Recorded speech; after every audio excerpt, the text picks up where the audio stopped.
Hi అండి, అందరికీ నమస్తే. ఎలా ఉన్నారు? బాగున్నారండి. నేను శనగబేడలతో పకోడా వేస్తున్నాను. శనగబేడలు ఒక 4 గంటలు నానబెట్టుకోవాలండి.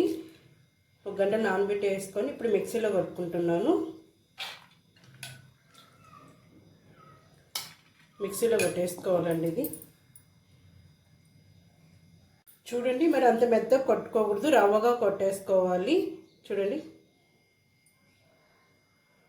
కొంచెం మన గోధుమ రవ్వ ఉంటుంది కదండి, అట్లా కొంచెం రవ్వగా అనేది కొట్టేసుకోవాలి.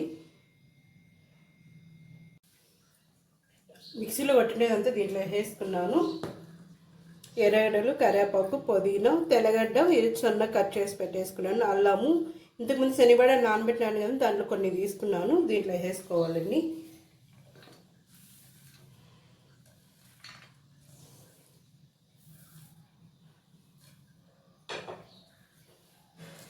సగం స్పూన్ సాల్ట్ వేసేసినాను.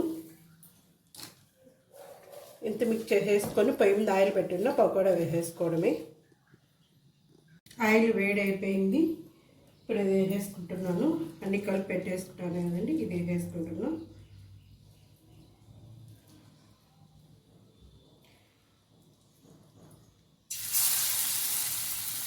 చిన్న చిన్న ఉంటేలా వేసేసుకుంటే వస్తుంది.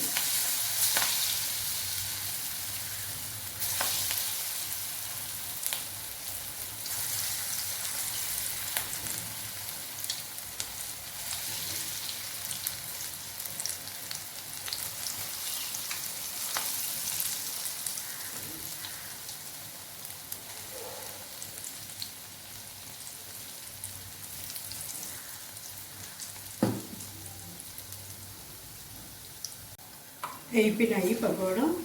ఇవి స్నాక్స్లో అయినా తీసుకోవచ్చు, లేదా పప్పులోకైనా రసంలోకైనా నంచుకోవడానికి బాగుంటాయండి. ఈ కలర్ వచ్చినాక తీసేసుకొని సరిపోతాయి. చూడండి, పకోడా అయిపోయింది. అయిపోయినాయండి పకోడా. చూడండి, స్నాక్స్ అయినా తినొచ్చు, లేదా రసంలోకైనా పప్పులోకైనా నంచుకొనైనా తినొచ్చు. బాయ్ అండి. అందరూ చూసి లైక్ చేయండి. కొత్తగా చూసి సబ్స్క్రైబ్ చేసుకోండి. బాయ్ అండి.